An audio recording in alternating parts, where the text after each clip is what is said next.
All right, welcome to the Iron Shop and Iron Show. I'm your man, Big Jack. This is where we prove we are stronger together. That if each one would reach one, we can all grow and glow. But we know this is the last Wednesday of the month, and that means it's the battle of the sexes. And I am so glad to be here with you. One, I'm glad to be here with you because I did have a little health scare the last couple of weeks, but we're going to get that straight, and I'll tell you about that at a later time. But it's also because we had a wonderful letter sent in from some parents, concerned parents, and the panel that we have today is going to help us walk through some of the things that they might have went through when they were parents, and at the same time, or where they are parents, but back in those times when they had that school age type child. But then at the same time, things that will maybe help these parents get over their situation, or at least gain some insight on how to handle it. I want to thank you all again for tuning in to the Iron Sharpening Iron Show and the Battle of the Sexes. And I want to bring our special guests up on the stage. So give me 1 second to get them up here, and here we go. Let's get them up.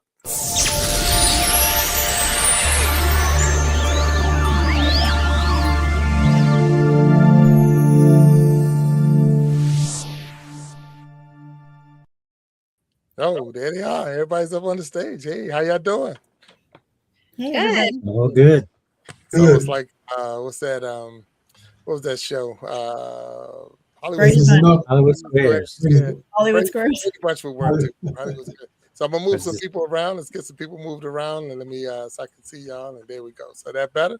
That's better for me. All right. So welcome to the Battle of the Sexes. And I got Miss Angelina, I got Kiki, and I got Christine on the women's side, and then we got E. Lewis over there, Keith Mercer, and Doug Rome on the men's side. And today, panelists, we got a letter from some concerned parents, and I want to read you the letter. And then when I read you the letter, we're going to break it down. I got some questions for you, and then we maybe some facts and figures, and we really want to deep dive into this, and we want you to be honest. I mean, be honest. Sometimes he says mic is off, he can't hear. So Keith, can you hear me? So making sure it's your mic, not my mic. So, but we'll work on that technical difficulties going on with Keith right now. So we'll get that straight. But with that being said, I want to read the letter to you, and then from there we'll get some insight from each and every one of you on your opinions. And if it's okay to share some of your experiences, if you've been through it, if you was that, or if you went through that as a parent, you went through that as a child, or as a student, or you had a friend that went through it. It's okay to share because of the fact that we're trying to one help these parents that wrote the letter, and then at the same time get some insight for those who are out there. Because I do believe we are stronger together. That if each one would just reach one, we can all grow. Excuse me, and glow. So let's get it on. So here come the letter. Everybody good? Yes. Can Yes. everybody hear me? Yep. All Bring good. it. I think Mercer's still having issues. So I don't know. He's still having issues, but we'll get him straight. So let me break it down. So it just says real quick. It says, "Dear Battle of the Sexes panel, we're reaching out to you, not just as viewers of the show, but as parents who are trying to navigate a situation that has honestly shaken us. We have a 15-year-old son. He's a good kid, respectful, does well in school, and for most part stays out of trouble. He's while we just recently discovered or caught us completely off guard. We found a text message on his phone showing that he was arranging to buy a vape device at school. He said the message clearly discussed money and the plan to get it. When we confronted him about it, instead of owning up on it, he denied everything and stuck to the lie, even when we showed him all the information that we had.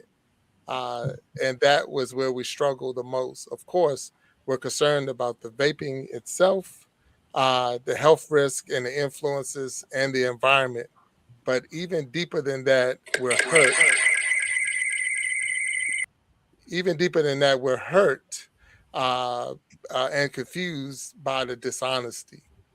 We gave him a chance to tell the truth, and he chose not to. Now we're asking ourselves, are we being too hard on him? Are we not being hard enough? Is this a typical teenage behavior, or is this something we need to address more seriously right now? as parents, we want to guide him, not push him away. We want to discipline him and not break his spirit. We want to teach him accountability, but also keep that line of trust open. We also recognize that sometimes hearing different perspectives, especially from both men and women, can help us see things that we might be missing. So we're coming to you. How should we handle this situation in a way that corrects the behavior but also builds character? What consequences are appropriate here? And how we rebuild honesty with a teenager who chose to lie even when confronted with the truth? We love our son deeply and we believe in the young man he can become. We just want him to do the right thing. Thank you for taking your time to hear our story, and we're looking forward to hearing your guidance. Sincerely, concerned parents. Boom. Okay, there we are. And I Mm. see Keith. Let me get him back up on stage. Can you hear me now, Keith? Yes, I can hear you. I went back to my phone. I couldn't. Okay, My mic wouldn't it's come all on. good. It's all good. So let me move you. All right. Was you able to hear the letter at all? The end of it. Okay, all right. So, all right. So let me break it down for you just real quick. So it's a set of parents who caught through text message. So that was their son setting up a transaction to buy a vape in school. So he was going through the process. They confronted him with the text message. They confronted him with all the information they had, and he opted to stay with the lie, saying it wasn't. He didn't do anything. Was he don't have anything. Not and they're concerned because of the dishonesty, but then the seriousness of the what he's getting himself into. So they're asking Yes. for our help. They're asking for our help. Okay. So to me, when I first saw this, I'm gonna be straight up with y'all. I'm like, come on, y'all, yeah, this is weak. This a weak parents, or are we being too soft on these kids, or what's going Yeah. on? Because I remember back in the day for me, but it's been a while, and I do have a teenage son. So, Yes. that's where I need your help too because I'm like, huh. So I have a couple of questions for y'all. So yeah, I heard the story. Yeah. Everybody heard the story. Everybody good on the story? Yep. Yes. All right. And am I the only one that's thinking weak parents? I mean, and I know. There's a little nuance there.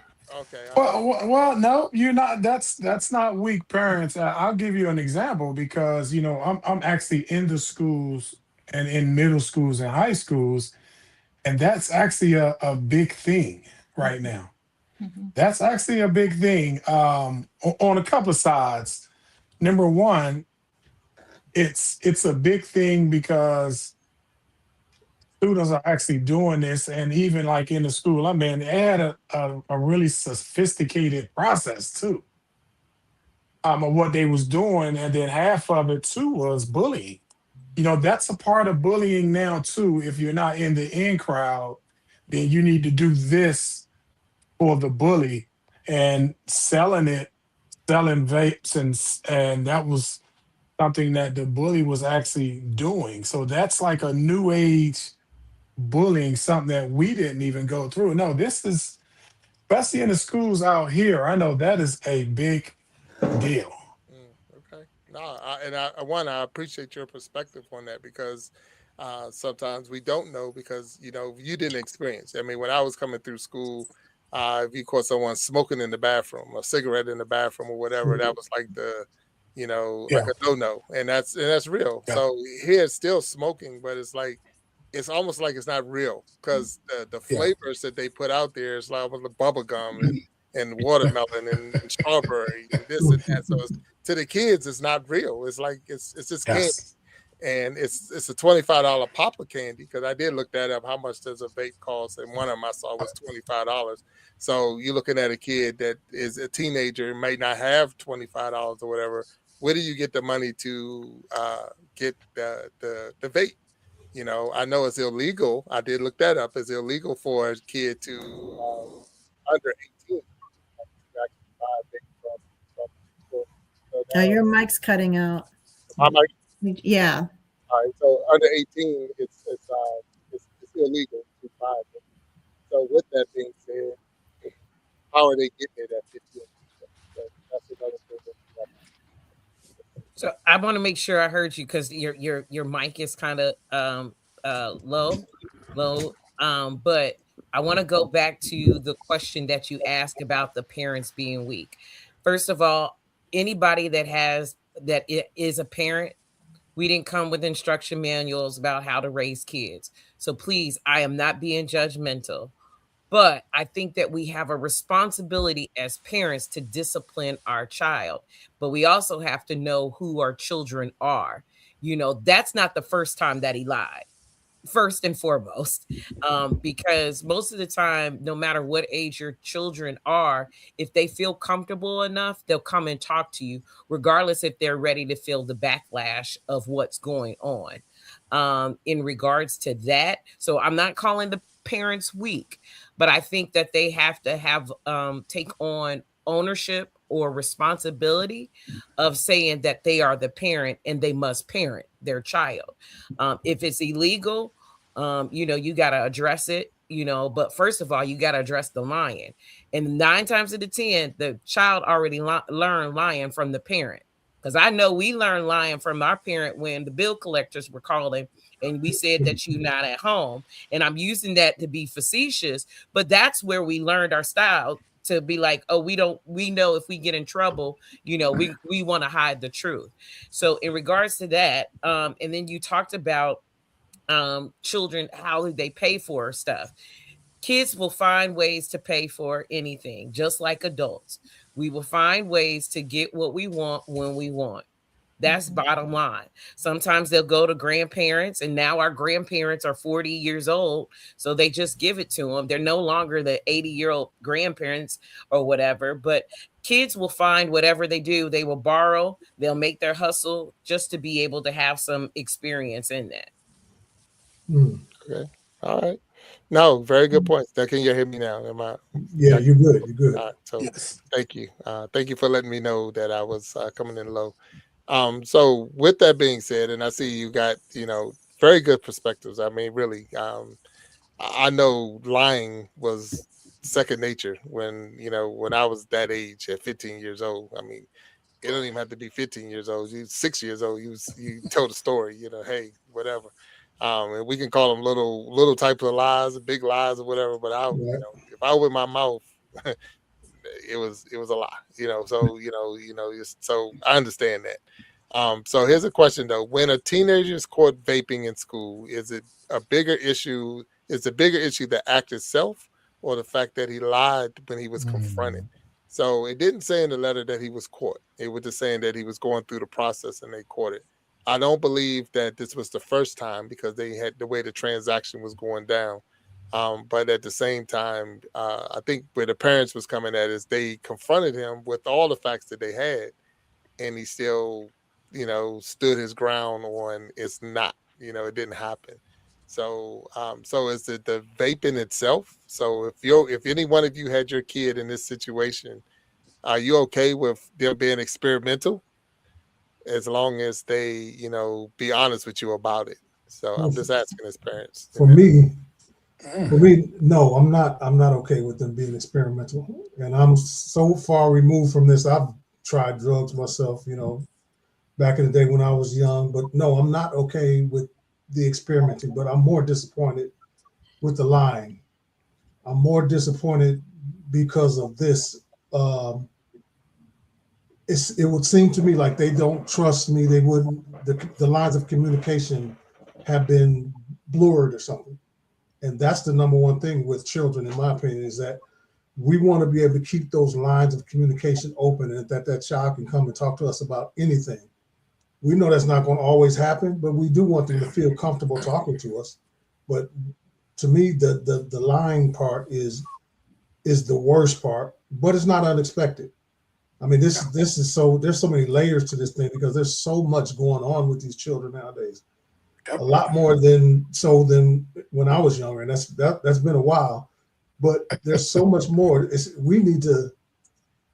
I try to understand and not do a lot of mentoring. So I'm in the classrooms. I'm in these meeting rooms with these, especially young men. So I know some of the challenges they're up to. They're under attack by so many different things for their minds. It's so much deeper than just some kid vaping.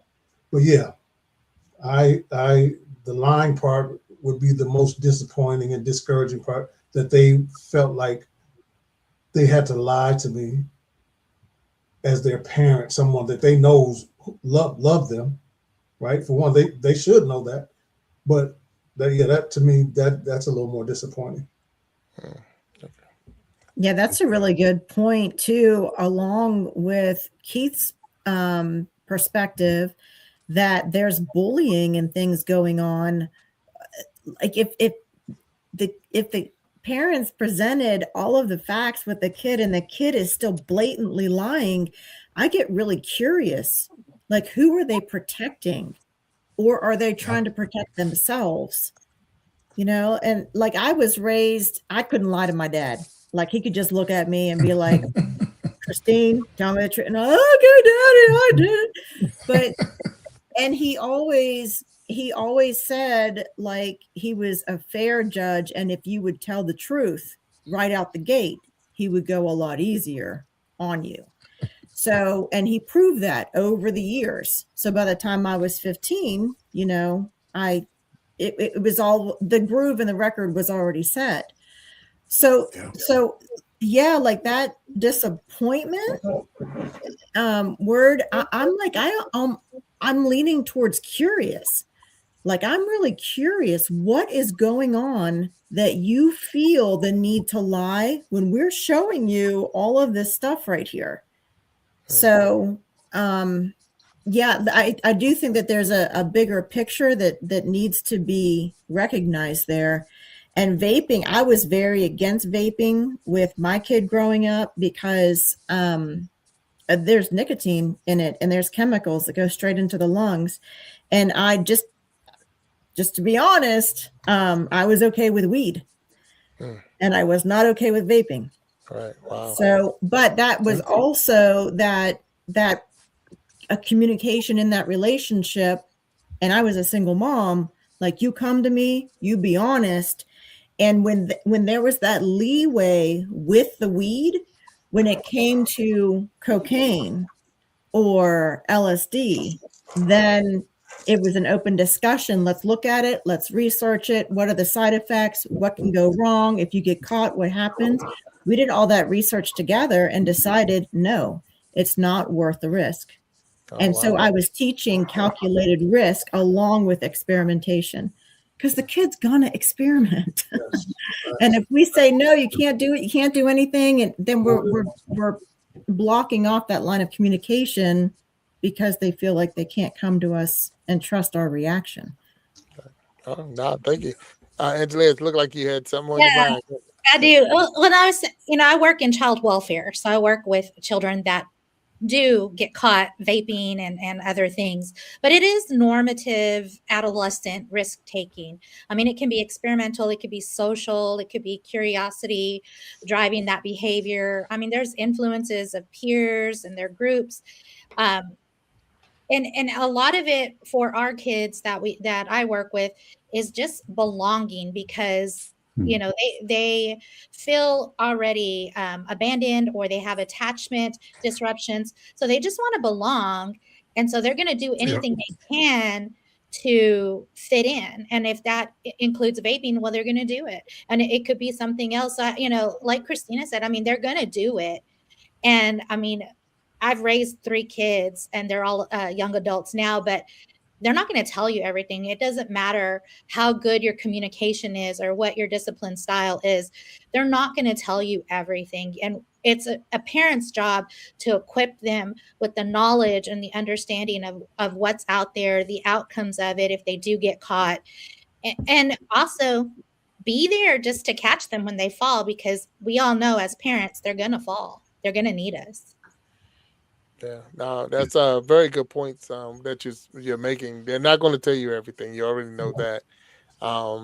But I think a lot of times what concerns a lot of newer parents or parents right now that's dealing with this is the consequences have changed the way they were when I was in school in the 80s and things like that, where, it used to be, 1, 2, 3 strikes you're out. Now there's 1 strike. And that could be it. And that's where, it gets scarier because the consequences are that much more.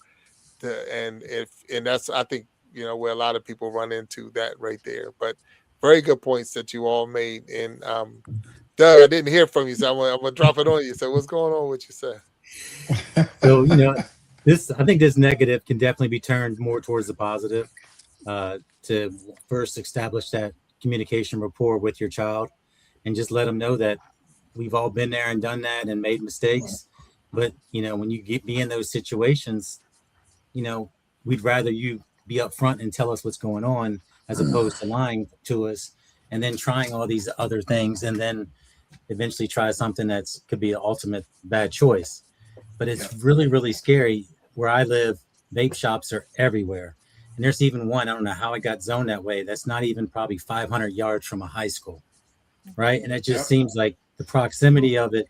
And I mean, you'll see cartridges on the ground and things like that, but it's just everywhere. But the parents definitely have that chance to talk with their child, let them know you can tell us anything, we're going to be here for you. Like you said, when they crash and burn or something like that, you're going to be there to help them.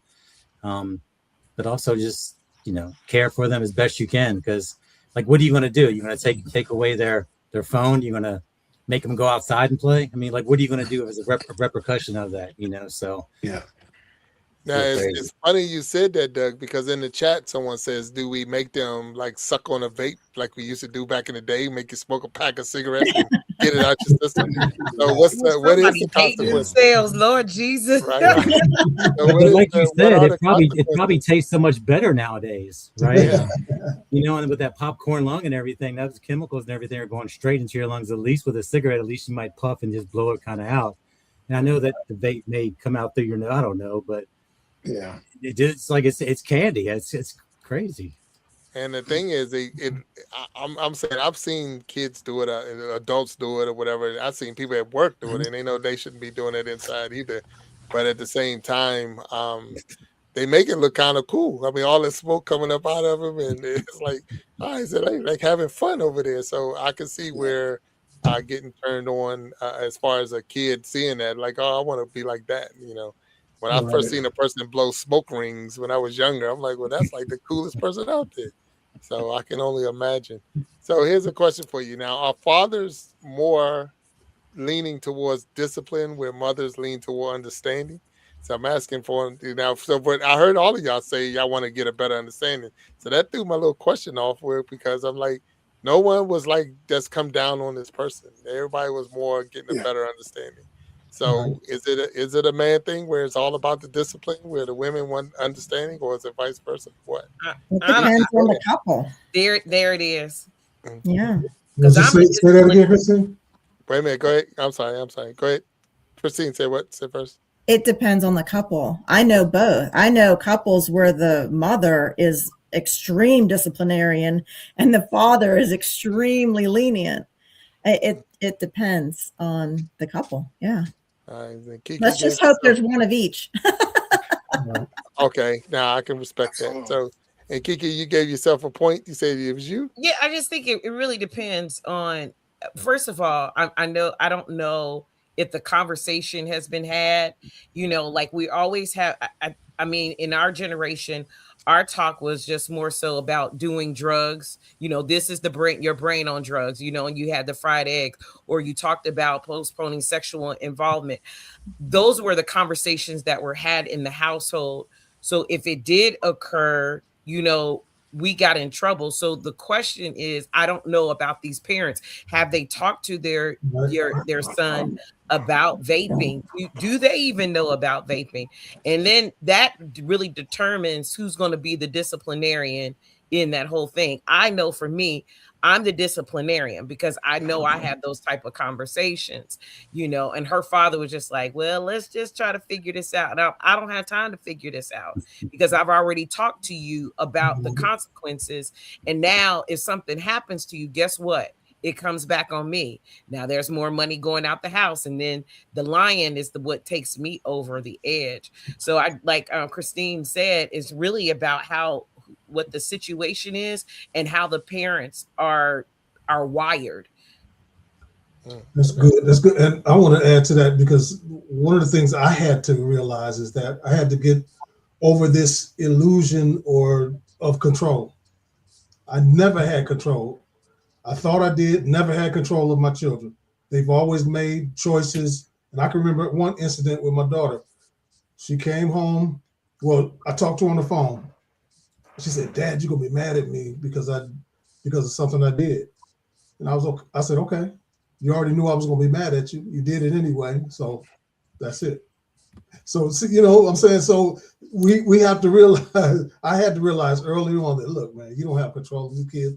Just try, when it comes to this vaping thing, and not just the vaping, it's a lot of different challenges out there for kids. If we as parents can do our research and kind of get out in front of it, know the dangers of it, and talk to the child about that, and if they still make the decisions that they make to do that, then they have to deal with the consequences. It's not easy for us as parents. We don't want them to make the wrong choices, but they have to suffer the consequences sometimes. Because I know I didn't make all the right choices, and I made bad decisions and had to suffer the consequences. But I don't want to be a helicopter parent. Never wanted to be that, a helicopter parent. I never wanted to be a parent that enabled. So there's somewhere in the middle, and that always took me to where I wanted to have that line of communication open, and knowing that they're not going to always make the right choice. Absolutely. I think, part of that is communication and confidence. I mean, I know for me personally, I was the one, I've never done a drug still today.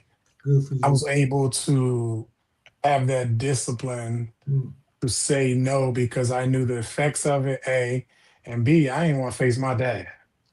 So I think that education at such a young age on confidence, remember, a lot of kids do these things and try these things because A, they don't have confidence.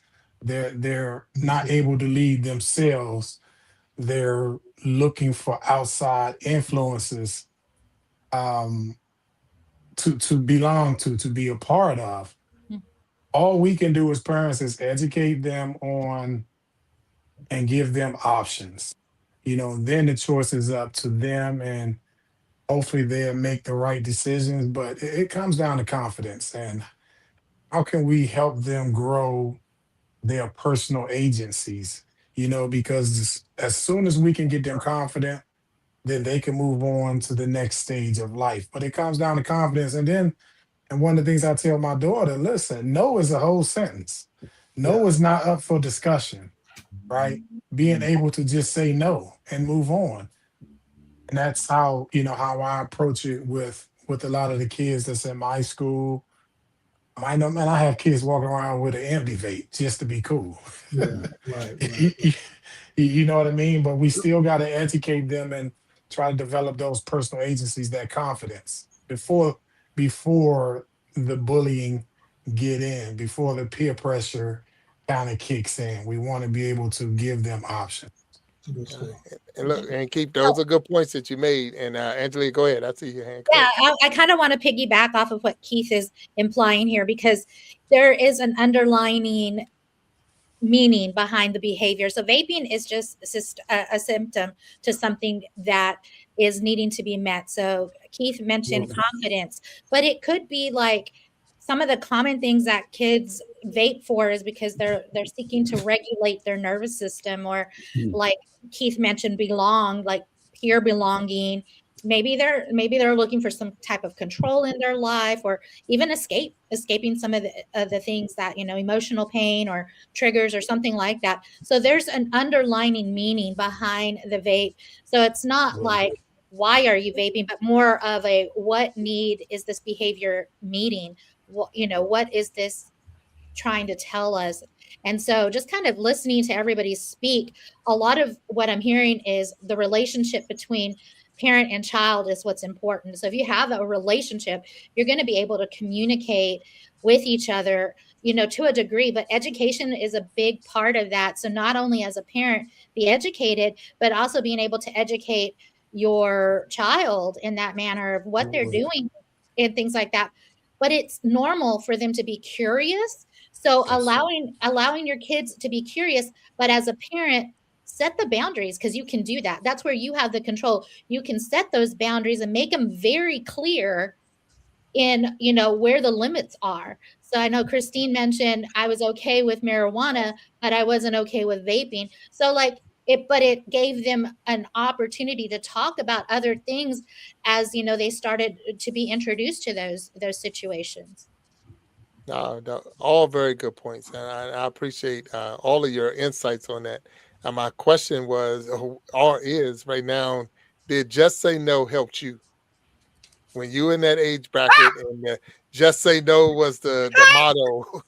Did it help Mhm. you? Now, Not at all. Keith said he But back stayed away. then there was what, ABC, CBS, NBC, and then Channel Right. 20 or something like that. Mhm. So whatever commercials were out there, public service, you pretty much saw it. Now there's so many different avenues for it. The kids are never going to see it really, unless it's posters in the school or something like that.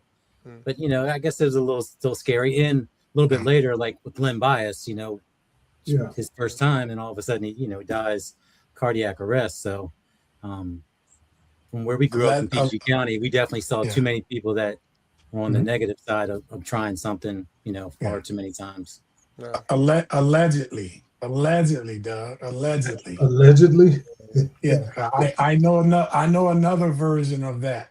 I know. No, and if those who don't know who Len Bias was, he definitely came out of PG County High School. He was during our time in school. I remember being at a track meet when they announced that he had died. He was a Maryland University basketball player who got drafted by the Boston Celtics and went up to sign his contract with the Boston Celtics and celebrating with some friends, and he died that night. Allegedly from the first time ever using drugs, but we're not going to go all the way into that. But that is the Len Bias story. And that's what these parents are concerned with, because does it get worse? Do it go to the next level? Now, here's the thing. That child was not texting by himself. So as a parent, do you reach out to the other child on the other end, or the parent to the other child? Because there's a transaction happening on his phone. So if you're the parent, what do we do? We don't do the same things that we did back in the day. I think we. Wait a minute. Keith, hold up. Let me see. Go ahead, Ms. Kiki, and I'm gonna come to you, Keith. Oh, okay. I'm just saying we don't do the same things that we did back in the day. You asked about the drug. Just say no. I think my just say no was my father or my mama finding out. My household was guided by the disciplinarians of my parents. In that factor, I was scared of them. I mean, but when I got an adult, I just think it was just that you kind of test the waters. But then when you start to see people going cuckoo for Cocoa Puffs, you be like, I got to leave this alone in that space. So I'm going to say my parents were my just say no. My parents was to just say no. But going back to calling, we don't even check to see who our children are with. I will say my child used to get mad at me when I'm like, well, you're going to a party, let me talk to the parent. Right. They don't do that anymore.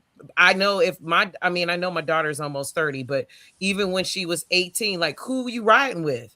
Why don't I have their phone number? Now we're just letting kids be with whomever, and we don't even know. We can't even remember what shirt they had on, even though we may have changed it in the bathroom, but we still knew what they left me home with. But now some parents, and I'm not saying all, they're not taking accountability of parenting.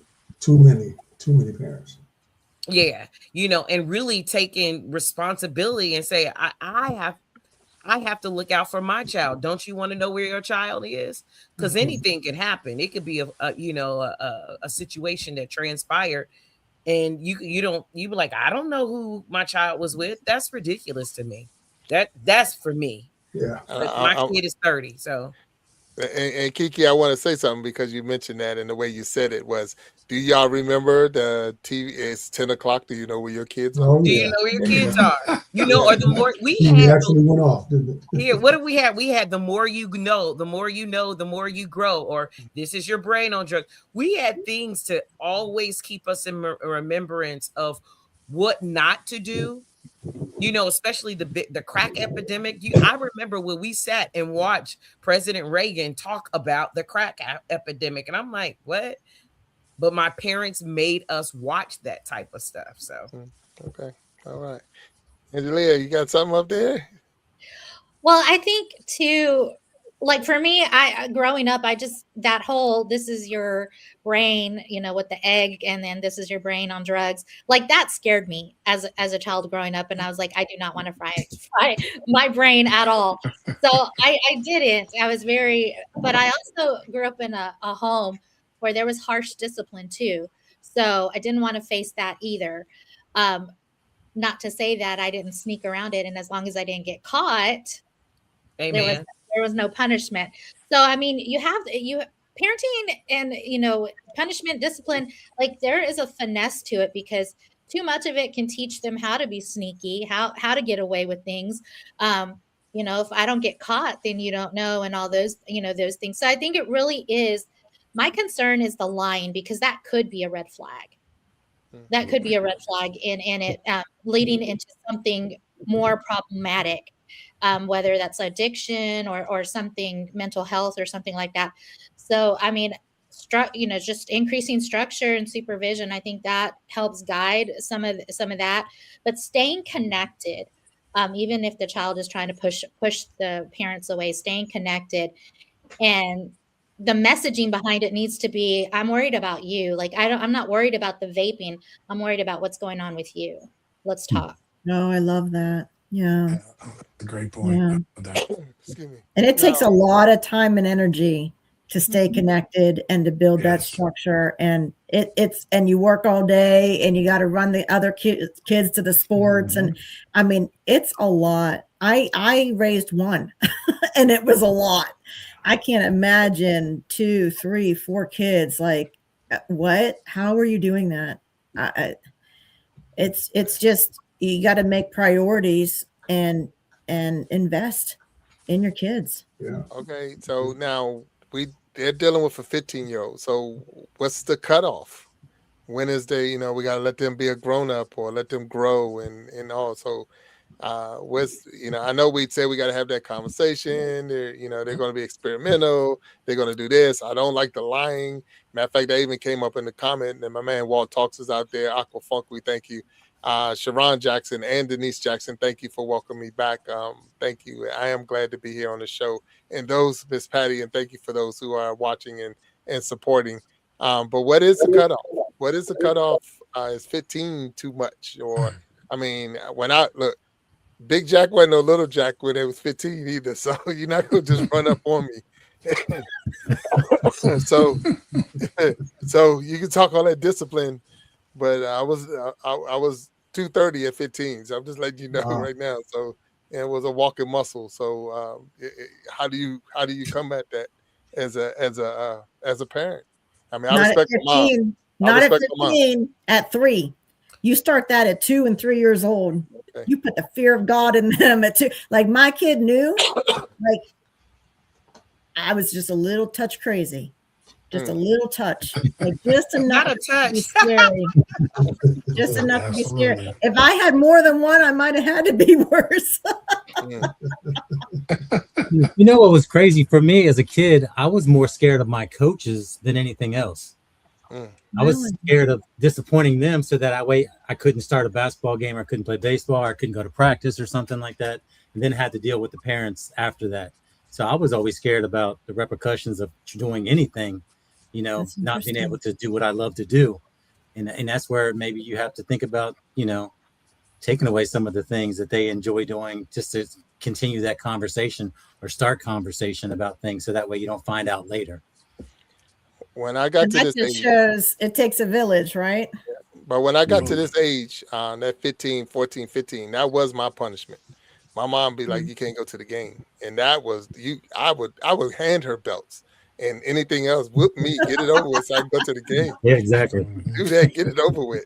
But so that was her go-to. So I mean, that's great if you got an athlete or someone has something, but a lot of times, and what I see with some of the kids I even see, they don't care.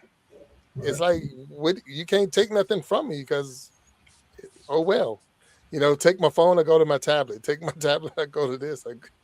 I mean, they take computers to school, so they're going to get the access. What are you going to do? I mean, so Maybe I'm wrong. Help me out, somebody in here. I know somebody got an answer for me on that.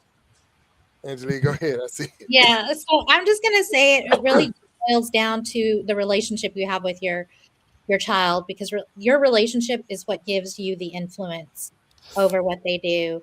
The more you talk, and Christine said it. I mean, you start at the age of 2 and 3. You build that connection with them, and you stay consistent, because sometimes it's easy to go, okay, this time I'm going to let it slide, but then it becomes more problematic. And then you're like, oh no, now I've got to do something about it.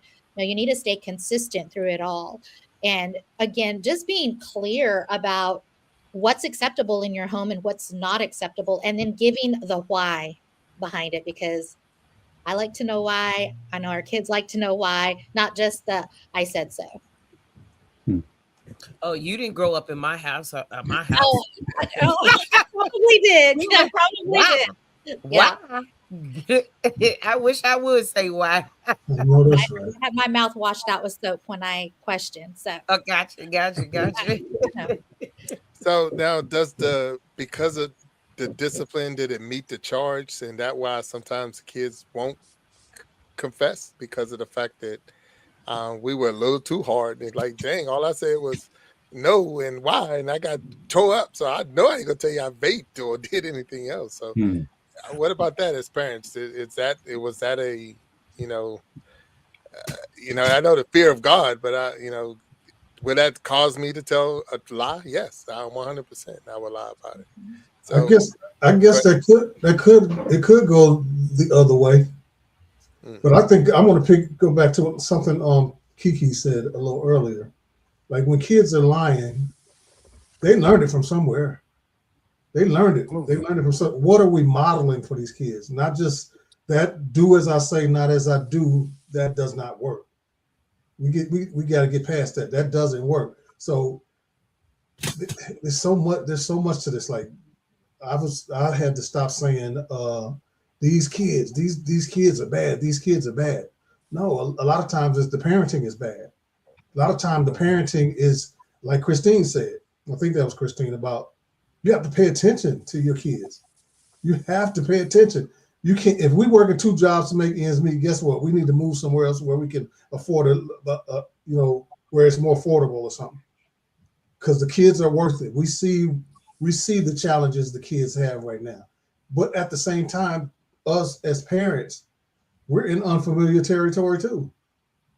These kids, they have the internet, all this social media stuff, these different challenges that they face in school, trying to fit in. All of us wanted to fit in. Nobody wants to be the outsider. And sometimes that's where it goes. Okay, we got to smoke a little weed because I'm with this group. If not, they're going to dog me out. They're not going to want me to be part of the group. Maybe it turns into vaping.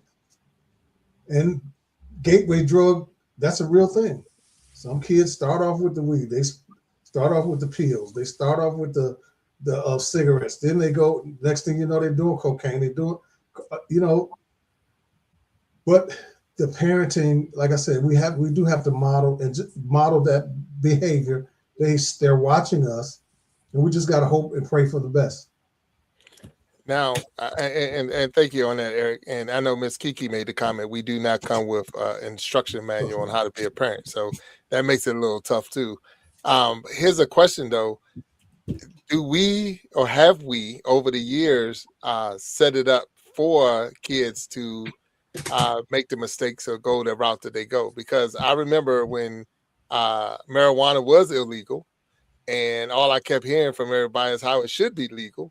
And it's just natural, grows in the ground and all the stuff that we can say about it to say why we should be able to do it. And now it is legal. And so we push that direction. We made it, so what's wrong with it? They sell it in the store. Why can't I have it? They sell alcohol in the store. They sell cigarettes in the store. So what makes it wrong, parents, that just because I got it at 15 instead of waiting until I was 18? Why do you want it so bad? And that goes to, I've heard that there's a behind the scenes. There's something else that might make me get to that point. But at the same time, I think it's about maturity. I mean, I'm not trying to be funny. I mean, the level of maturity for individual or children, young adults to actually handle it. I can't say that it's wrong. I can't say that it's right. I've just heard from being educated about what vaping can do, and that's even for to adults as well. But I think even with people that are able to get alcohol, some people don't need to have alcohol, so I think it's about the maturity of the young person. How I think it goes back to Angelina about why do you need to have this? Why are you desiring this? Is it to be part of the cool kid club, or is it because you are suffering from mental illness that you are chasing after this, because you want to have some Relief. drown out things in your mind? Because we also have to be realistic about that. I think all of us growing up, we've dealt with mental illnesses, some more prevalent than other, but we were always told to keep it down, ain't nothing wrong with you. We didn't go to the doctor. But now mental illness is on the rise with our young adults because of things that are happening socially. They are now socially awkward because they don't learn how to communicate. So I think a lot of things that are surrounding our young adults or young kids, it has to do with the lack of things that we were surrounded with. We had our neighbors discipline us. Miss Mary next door, she saw you do that, and then she came to get you, then you got in trouble at home. So I think the lack of community, not for everybody, but the lack of community has diminished. We don't have a community anymore. It's like you go, you handle your kids, don't take care of mine, but let my mama do it. She'd be like, girl, I'm gonna get your kid and then I'm gonna get mine.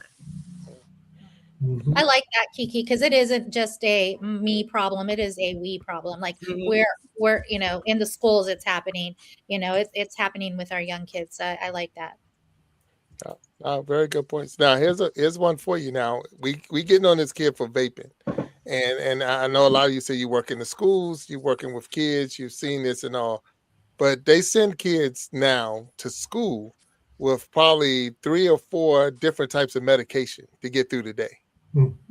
But yet you're getting on me for vaping. I got this to slow me down, this to speed me up, this to calm me, this and that. So are we already setting them up for failure just by the medication that we're providing? And I know that's a doctor thing. I know we talk about mental illness, we're talking about a lot of these things. But Angelina, you made a very good point, and I'm glad that you hit that. There's some there's some hidden secrets or hidden issues going on that we're not addressing, and we're addressing them in different ways. And I know, Keith, in the schools, there's no way that you're not seeing that I would say they're not pill heads. They're just taking prescribed medication, but it's to get them through the day. And what are we creating? And that's the parent thing. And I know they didn't write that in the letter. I just want to throw that out there because it is real, just as real as everything else. So go ahead, anyone. Well, I got a I mean, comment, that starts at home. I think one of the things that Kiki said, I totally agree with. We're at a point now to where parents think that, and they are allowing the schools to raise their kids. No, it starts at home before school. And we as parents know, like when you talked about the just say no to drugs, I get that, but we need to give them something to say yes to.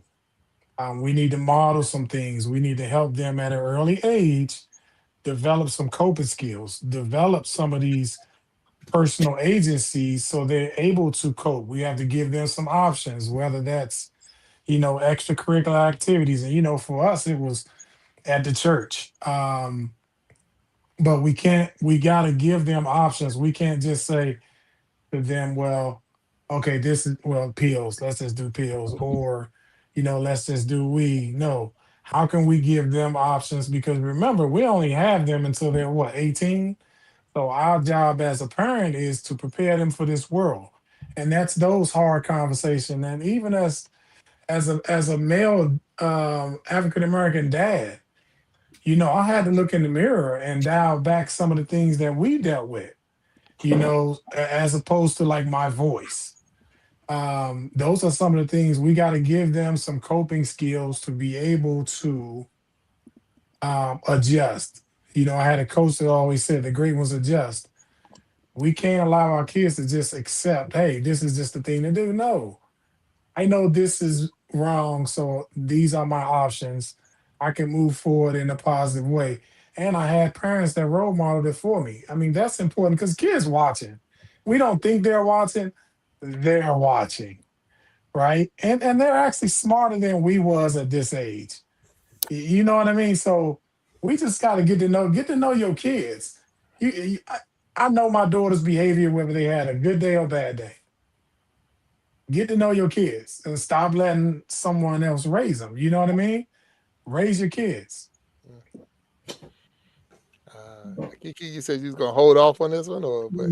Yeah, well, my thing is, I think a lot has to do with parents and pharmaceutical companies, because you were talking about going to pills and things of that nature. Some I think most of the time, because we as parents don't want to deal with the real issue, we just want to allow the pharmaceutical or the doctors just to give it, just to cover it up, but not really dealing with the whole issue. So some of this is on us as parents, and some of this is just pharmaceutical companies just selling stuff, and also other agencies. And I'm just using it as an example. We don't do our due diligence to really do our research on what medicines, because you remember, I think even back in the day, we used to, we didn't take as much antibiotics. It was just like your mama said, take some ginger ale and some onion on your feet and you were healed instantaneously. But now we have these medicines that are it can make you blind for just taking whatever X, Y, and Z. You like, wait, I just cracked the nail. What is going on? And I'm being facetious in that moment, but we as parents, we have to look at the behavior and say, is this something that we can try to fix by spending more time with them? Then we can go to the doctors and pharmaceuticals, because most doctors are getting kickbacks. Let's be real about the issue. So some of this is more parent issue, but some of this is just like, oh, there's a pill for it. Let's fix it from that standpoint. Because I just can't believe that everybody has ADHD. Everybody suffers from. I can't believe everybody is suffering. I can't not believe that everyone is suffering. Yes, we're going through some things, but I think it was you more coping skills. I think he was talking about having coping skills. Okay. Now, and I know, I mean, I'm gonna say we off from what the letter said, because they talk about finding a text message and their kid is, making transactions. And as they were talking about that, and I'm gonna move you over, Keith, as they were, and I'm reading the letter, I'm sitting there thinking, back when I was younger, it was like a crackhead. He's gonna be taking the VCR and the DVD next and trying to get this $25 or whatever, because that's what they do. And I'm more afraid, because, like I say, that's where the separation comes. Because if you're lied to me about why you're doing it, when I have all the facts, I'm sitting here looking at it, and I might not know, like Angelia said, you might not know all the back details and this and that, but you do know that you was on your phone texting somebody, making a transaction to buy a vape. So we got this, and you're going to still look me dead in my face and tell me, no, that didn't happen, as if I'm ignorant. So that's the insult right there. So that, to me, as a father, that's like the biggest slap in the face. It's like, I'm sitting here looking at you, talking to you, and trying to respect you, and you're going to disrespect me right in my face. So that right there is where the line gets drawn, more than the situation itself, because it's like, if you're lied to me about this when I know the facts, then you're definitely lied to me if something was real, and I can't protect you. So that's where the fear comes in as a parent. I can't protect you because of the fact I can't tell if you're telling the truth or telling a lie. And like Keith said, I can point it out with my kids, but as you get older, you get better, Absolutely. So, and it is. So Square up. I'm just playing. No, square up. That's it. That's what I'm saying. Yeah, and that's how you standing. And when you're dealing with a 15-year-old or 16-year-old, 17-year-old, you're dealing with a young adult. I mean, in a sense, they're not, they're like I say, 1 year, they're 18, even though you might be able to cover them on your insurance till they're 26. but still, that's a kid, and that's a kid, but that's a young adult.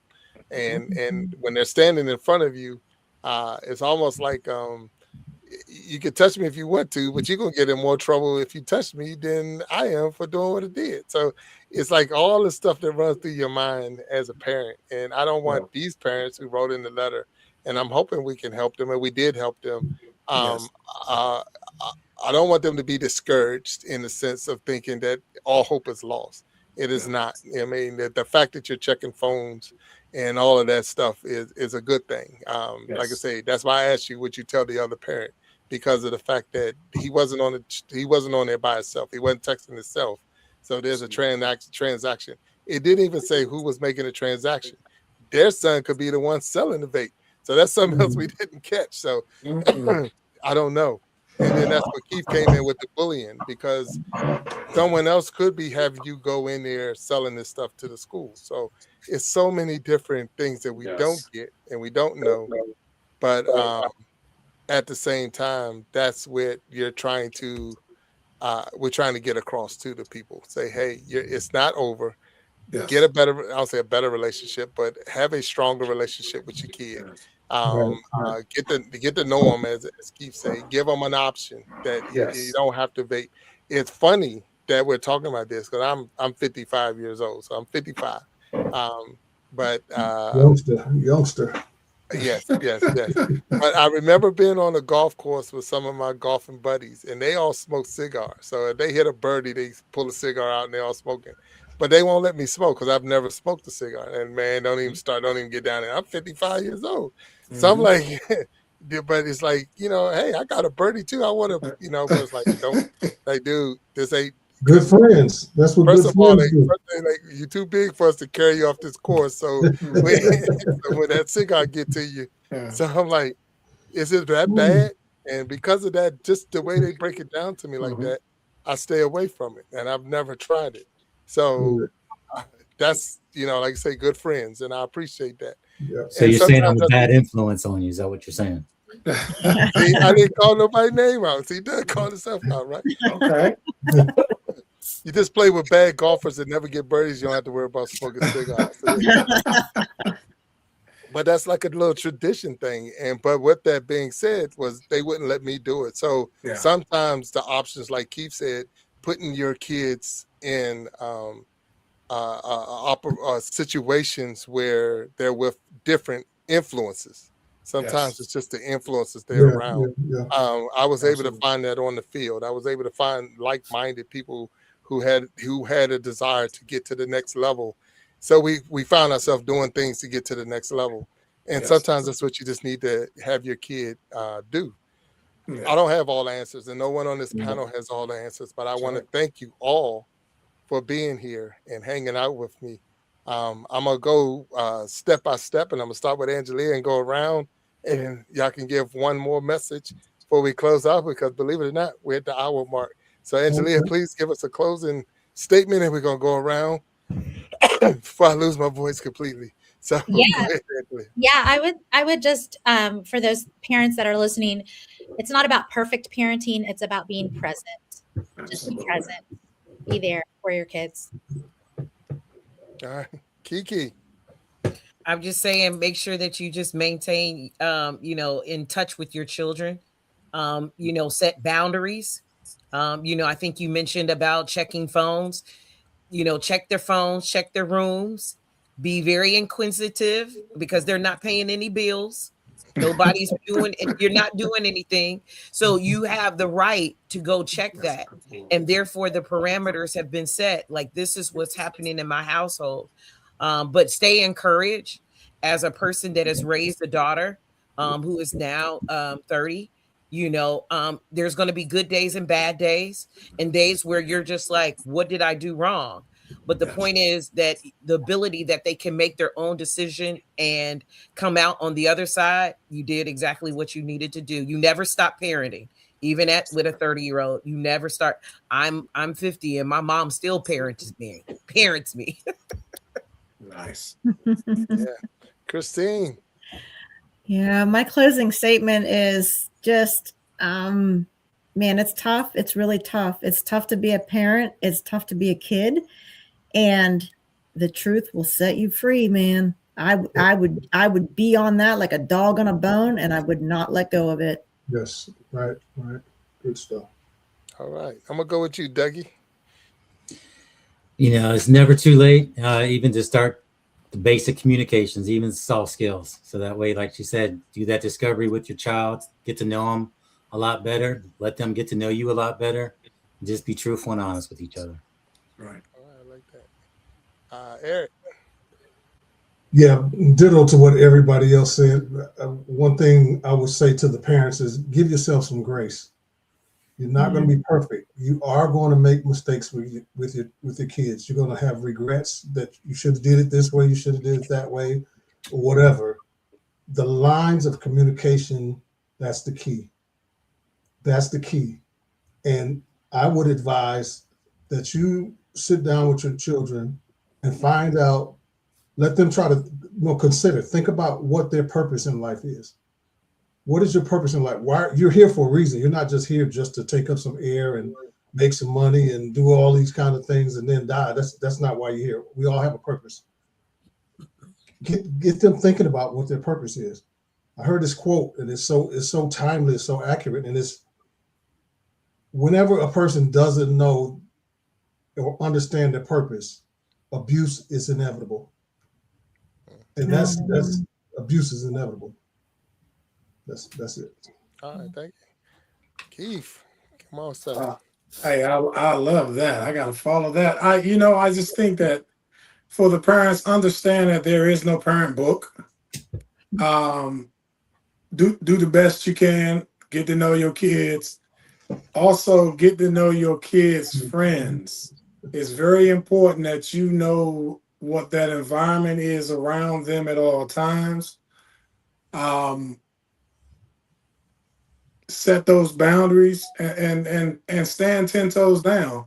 I always tell my daughters, it won't be for lack of information. Let me just say that. All I can do as a parent is guide you, give you the information, then it's up for you to make those choices. But understand choices matter. You matter. You get to develop your own value that's not on society. Let's get your confidence up. Let's get you to believe in yourself. I believe that that's our superpower. Once you believe in yourself and know who you are, no one can get into that. No one can then make you do something that you don't want to do. And then especially as a girl dad, listen, no is a complete sentence. Then you don't have to explain yourself. If I can teach you that at a young age, I think the rest of life is going to be good. I can't live your life for you. Go live your life. Find your purpose. Know that you matter. And everything else will take care of itself. Put God first. All right. Thank you. So we're going to get ready to close this show out. I'm going to ask you all to please hang back for a little while behind the scenes. I want to reach out to the parents as we're talking right now. So, and all of y'all said it. I want to, as a piggyback on what y'all all said. And the first example of parents we have in the scriptures was in Genesis. They had two boys and one took out the other. So you're never going to get it right. So don't get that straight. Right? so look, so I don't care who you are. There's only two, and one took out the other. So with that being said, just let you know that we're gonna grow. We're gonna make mistakes. We're gonna do as all of y'all said. So with that being said, we're gonna tell you to have a good night. We'll see you Sunday for the Gentleman's Journal. All the other shows that fall under Iron Sharpens Iron Universe, we thank you. We welcome you to come and check us all out. And we thank you again, each and every one of you panelists, for being here. We hope we helped you out, you concerned parents, and that you can work with your kid and maybe move them in the right direction. But until then, we say peace. We'll talk to you later, and have a good night. Thank you.